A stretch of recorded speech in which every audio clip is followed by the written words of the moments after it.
Tuhan memberikan jalan keselamatan itu. Karena apa? Semua usaha manusia itu tidak mungkin menyelesaikan dosa.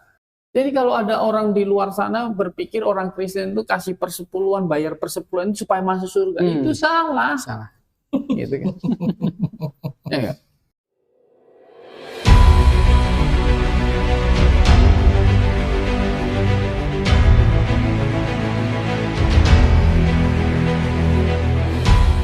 Masuk ke bagian ketiga dari video kami tentang mereaksikan video dari channelnya Donitan tentang mau ikut Yesus jadi Muslim dong, gitu. Oke, ini pertanyaan terakhir, Pak. Yeah. Jadi dalam video itu juga Donitan sempat memberikan seperti penjelasan begitu bahwa ini kan Yesus kan Tuhan, kan gitu. Anggaplah ini Yesus Tuhan, katanya. Yesus Tuhan. Tuhan itu kan Maha Kuasa. Pertanyaannya kok kita jadi bingung juga, kalau Tuhan Maha Kuasa ngapain direpot-repot untuk jadi manusia untuk tebus dosa manusia? Mati lagi. Iya, mati lagi. Bunuh diri dong. Kan bunuh diri dong. Itu Pak. Itu jadi sebenarnya memang kita harap maklum di negeri ini memang masalah begini sepertinya mereka leluasa untuk berbicara tentang kekristenan. Tetapi kami tidak akan memberikan pernyataan yang bersifat menyerang kembali.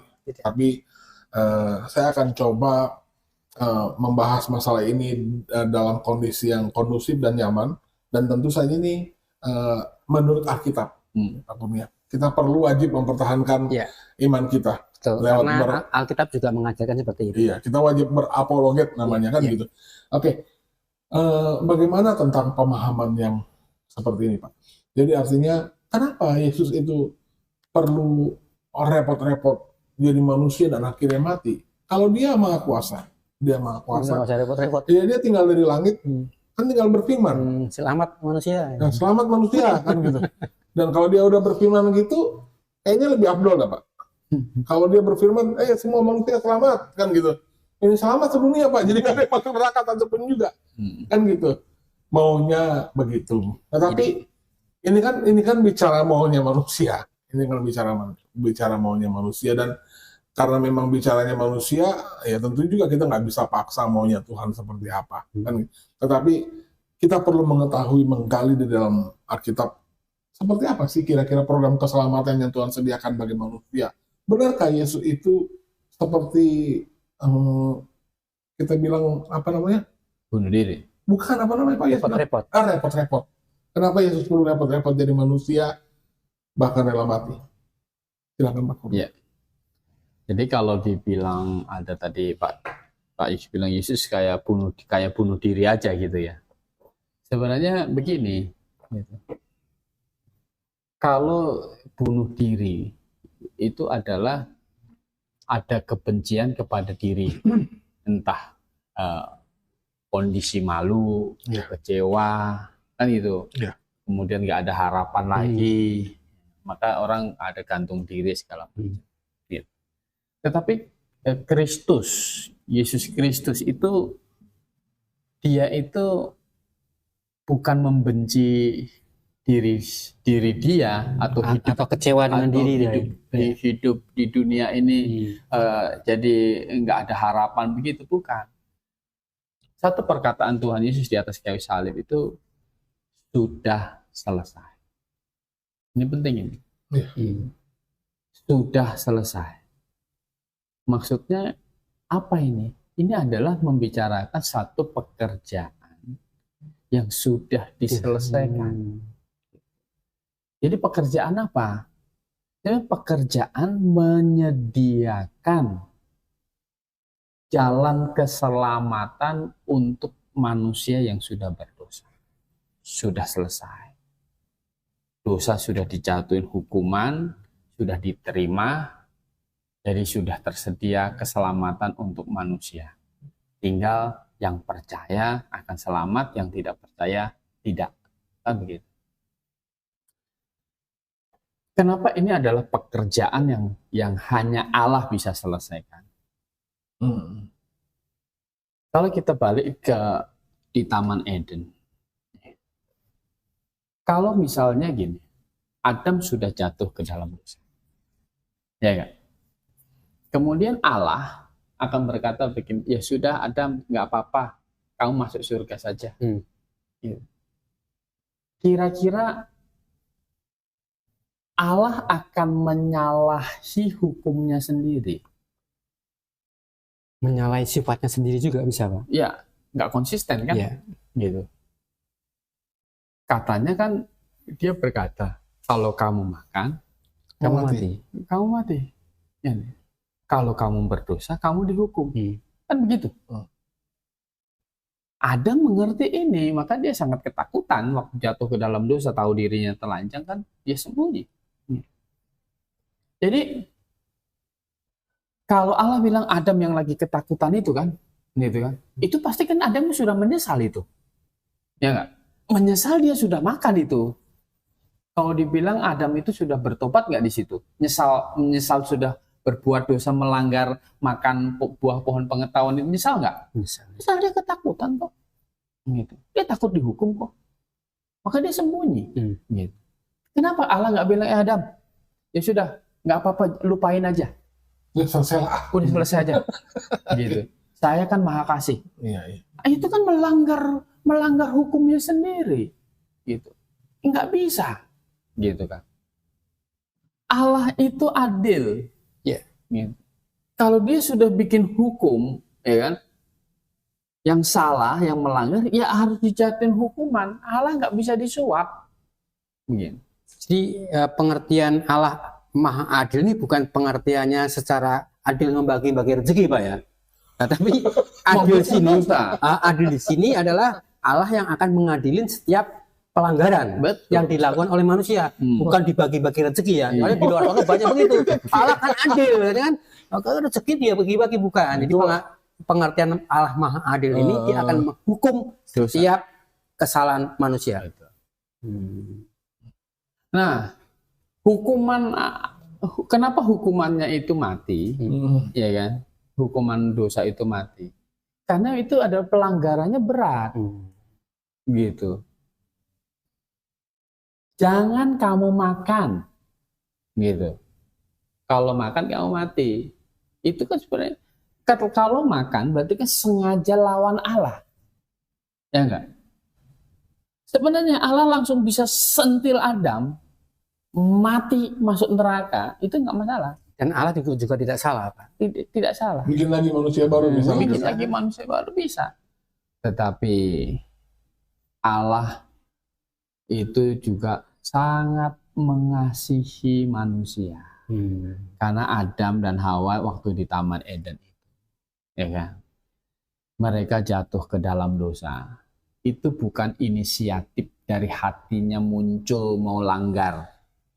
Tapi karena ada godaan dari si iblis tadi, Pak ya. Digoda sama iblis, gitu. Mau dicuci otaknya sama iblis, ya kan? Nah ini kan seperti Don Ditan itu mau mencuci otak orang supaya nggak percaya Tuhan Yesus kan? Yesus itu bukan Allah, kan begitu. Yesus itu bukan juru selamat. Ya, Hawa tercuci otaknya sama iblis waktu itu, ya kan? Dia berpikir, oh iya ya, Allah ini nggak maha kasih ini. Kalau makan, pantesan nggak boleh makan, gitu. Rupanya kalau makan ini jadi seperti Allah. Seperti Allah.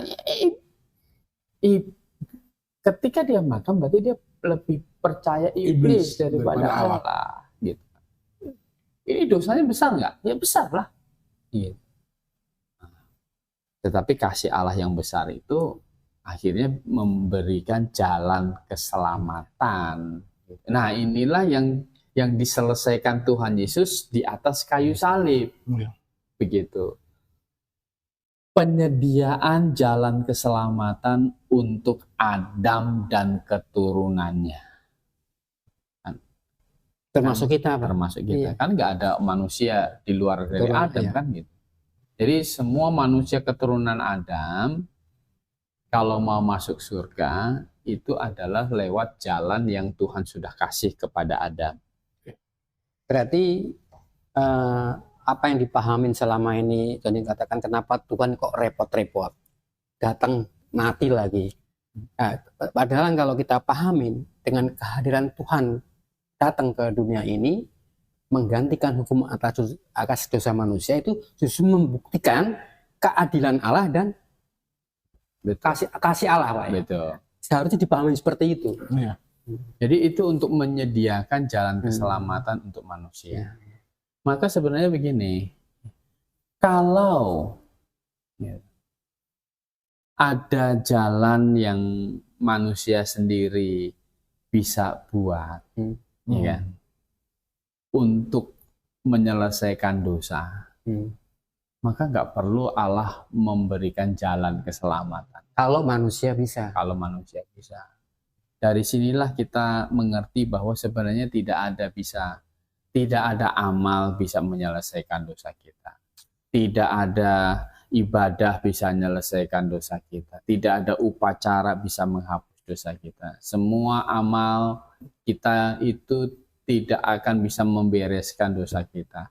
Mengapa? Karena semua kesalehan kita saja itu kan seperti kain kotor. Ya. Gitu. Nggak ada guna ya Pak? Itu di hadapan Allah. Di hadapan Allah Bapa. Karena surga itu tempat yang maha kudus. Jadi setitik dosa saja itu tidak mungkin Bisa menghampiri masuk, Allah ya. menghampiri surga. Itu tidak mungkin. Tidak ada bisa hal itu terjadi gitu loh. Ada setitik dosa aja nggak mungkin bisa. Apalagi dosa kita kan bukan setitik, gitu. Kalau dosa kita itu dosa banyak sekali. Gitu. Kita ini orang berdosa. Gitu. Adam itu juga orang berdosa. Gitu. Maka Tuhan memberikan jalan keselamatan itu. Karena apa? Semua usaha manusia itu tidak mungkin menyelesaikan dosa. Maka kita yang diselamatkan di dalam Yesus Kristus, itu kita tidak mungkin menyombongkan diri. Ini adalah hasil usaha saya. Ini adalah hasil pekerjaan saya. Bukan. Kita selamat itu pekerjaan Tuhan Yesus yang rela mati di atas kayu salib. Kita ini cuma menerima apa yang Tuhan Yesus lakukan gitu loh. Maka heran kalau misalnya ada orang yang sudah bertobat percaya Tuhan Yesus, itu tidak bersyukur akan keselamatannya, heran itu. Berarti kan dia tidak memahami.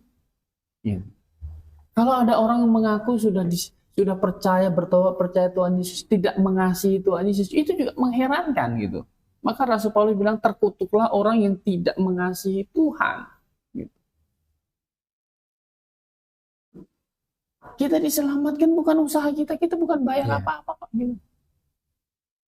Jadi kalau ada orang di luar sana berpikir orang Kristen itu kasih persepuluhan, bayar persepuluhan supaya masuk surga, itu salah. Gitu kan. Ya, bahkan ada yang bilang di podcast, di komentar di podcast kita bikin podcast ini supaya ada persepuluhan gitu. Gitu. Komentarnya Pak. Iya betul. Ya kan? Iya. Itu bukan gitu. Kita itu bukan bayar sesuatu untuk selamat, tidak. Itu nggak bisa kita sombongkan, itu bukan pekerjaan kita. Iya. Karena keselamatan penyelesaian dosa kita itu 100% diselesaikan hanya Yesus Kristus saja yang nanggung dosa kita. Kita itu cuma mengaminkan saja, menyetujui, ya saya yang harusnya mati, kan saya orang berdosa, sudah digantikan oleh Yesus Kristus. Maka kita menyebut Yesus itu adalah Tuhan dan Juru Selamat saya. Karena dia sudah membayar hukuman dosa kita, lunas. Jadi ya seharusnya tuh manusia ya tidak perlu repot-repot lagi Pak, manusianya nih nggak perlu repot-repot dengan amal ibadah, rajin ibadah, tapi cukup menerima Percaya dan bertobat. kasih karunia Allah. Jadi jangan dibalik sama Jonitan, Tuhan kok repot-repot, kan balik manusia jangan repot-repot, katakan. Udah cukup. disediakan. Nah, jalan keselamatan cukup menerima. Jangan repot-repot rajin ibadah, ya kan? Sodok sana, sodoki sini, masuk ya kan? surga. Untuk masuk surga tidak perlu. Kira-kira. Jadi Tuhan datang ke muka bumi ini membuktikan kasihnya kepada manusia, membuktikan sifatnya yang maha adil, sehingga dia datang ke muka bumi ini untuk menerima hukuman atas dosa manusia. Jadi bukan berarti Tuhan itu repot. Jadi karena kasihnya yang Karena besar, Iya. dia menyediakan, masih mau menyediakan jalan keselamatan bagi Adam dan keturunannya. Oh, luar biasa. Maka betapa berbahagianya dan bersyukurnya kita sudah di dalam Yesus Kristus, Amin. ya kan? Iya. Ya. Kita ini sedang berjalan menuju surga. Iya. Hukuman atas dosa kita yang harusnya kita tanggung, Tuhan sudah tanggung. sudah Tuhan tanggung, sudah selesai. Kita sudah ditebus, ya nggak? Kita sudah ditebus. Nah, sebelum masuk surga, tinggal bagaimana kita ini membuktikan bahwa kasih kita kepada Dia. Karena Tuhan Yesus sendiri kan mau sebenarnya apa? Semua manusia ini kan diselamatkan. Karena pengorbanan Tuhan Yesus Kristus di atas kayu salib itu lingkupnya, jangkauannya itu sebenarnya untuk semua manusia. Ya. Gitu. Semua manusia. Jadi sebanyak-banyaknya orang maunya itu diselamatkan. Karena semua manusia adalah keturunan dari Adam. Termasuk sebenarnya orang-orang yang menghujat Tuhan Yesus. Ya kan? Ya. Karena begini, penyamun di sisi kiri kanan Tuhan Yesus itu kan. Itu tadinya itu kan sama-sama menghujat itu. Ya. Ya kan? Sama-sama menghujat. Tetapi yang di sebelahnya, kita nggak tahu sebelah mana yang akhirnya berkata bahwa Tuhan, gitu ya, ingatlah akan aku kalau engkau kelak datang jadi raja. Dia jadi percaya nih. Tadinya padahal apa? Menghujat. Jadi peristiwa penyaliban gelap semuanya itu kan, itu menyadarkan dia. Dan akhirnya membawa pengetahuan dia bahwa Yesus itu mati di atas kayu salib bukan karena dosanya. Maka dia berkata bahwa, oh ini Tuhan, ini Mesias. Maka dia berkata, Tuhan, kalau engkau datang menjadi raja, ingatlah kan. Padahal Yesus nggak pernah nginjirin dia ya Pak. Betul. Cuma menjadi saksi pada waktu itu. Dia menyaksikan peristiwa itu kan. Luar biasa. Nah, itu tadinya menghujat gitu kan. Tadinya menghujat awalnya, akhirnya percaya. Jadi betapa beruntungnya dia. Iya. Jadi boleh dikata nih penyamun atau penjahat di sebelah Yesus Kristus yang awalnya menghujat, kemudian dia percaya, ini suatu buat pelajaran bagi kita. Yang saat ini, hari ini, Anda menghujat, Anda memaki, Anda bahkan mencemooh penjahat di sebelah. Tuhan Yesus itu sebagai teladan buat Anda. Mumpung Anda ada kesempatan untuk menerima Yesus Kristus sebagai Tuhan dan Juru Selamat. Kira-kira itu seperti itu, Pak. Kalau mau tetap yang jadi penghujat seperti penjahat di sampingnya, ya kan? Tetap mau jadi penghujat, tidak mau percaya, ya kan? Sanksi dengan keilahian Tuhan Yesus, maka akan bersama dengan dia di dalam neraka. Yang bertobat, percaya Tuhan Yesus, dia adalah Tuhan, dia adalah Juru Selamat yang mati menanggung dosanya. Hari ini juga kata Tuhan, bersama-sama dengan aku di dunia. Tetapi yang tidak mau ditanggung Tuhan Yesus, silahkan tanggung dosa sendiri. Kalau saya tidak mau, saya mau dosa saya ditanggung Tuhan. Saya juga Pak. Nggak sanggup saya. Dan ini tidak bisa ditukar dengan apapun. Iya. Baiklah. Saudara, dari video reaksi malam hari ini, pelajaran yang bisa dipetik adalah jalan keselamatan Tuhan sudah sediakan satu jalan untuk semua orang. Jadi jalan ini bisa ditempuh oleh Adam. Dan jalan ini juga bisa ditempuh oleh manusia terakhir yang dosanya mau ditebus. Begitu. Jadi adil ya Pak, untuk semua manusia.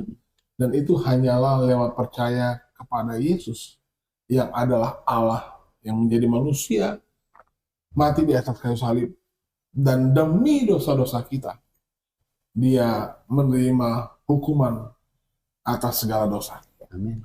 Kalau Anda percaya, Anda diselamatkan karena iman yang benar, percaya pada jalan keselamatan. Terima kasih, Baik. Pak Kurnia.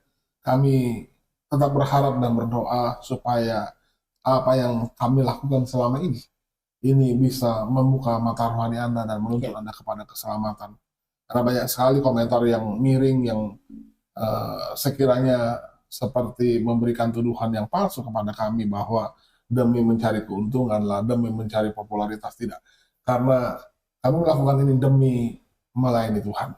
Kami berharap apa yang kami kerjakan menuntun Anda kepada kebenaran. Ya. Kalau Anda suka kepada channel ini, Anda bisa subscribe, Anda bisa follow channel ini. Nanti setelah di-follow pasti akan ada notifikasi penting setiap kami mengupload satu video. Oke, kalau Anda ingin bertanya, Anda bisa ketik di kolom komentar dan mungkin saja kami akan memberikan respon. Baik, selamat malam Pak Kurnia. Malam. Selamat malam Pak Yus. Terima kasih. Baik. Selamat malam dan salam Maranatha.